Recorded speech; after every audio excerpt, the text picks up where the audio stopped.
checking out this girl here. She's noted as a lab. Hey, sweetheart.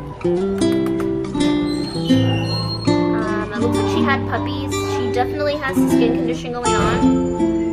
Today is her review date.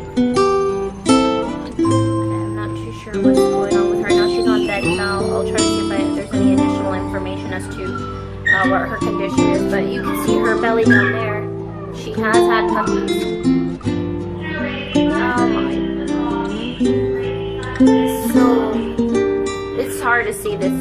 And I can only imagine how she feels. Because of her skin, looks like Demodex. Maybe she should be on some type of antibiotics, but this is her ID. She's 451 848 Harris County Shelter. Noted as 5 years old and came in on the 30th. She could possibly, maybe, be available for adoption, but I don't know if she's healthy enough for a spay surgery. The doctor would have to make that recommendation or approval.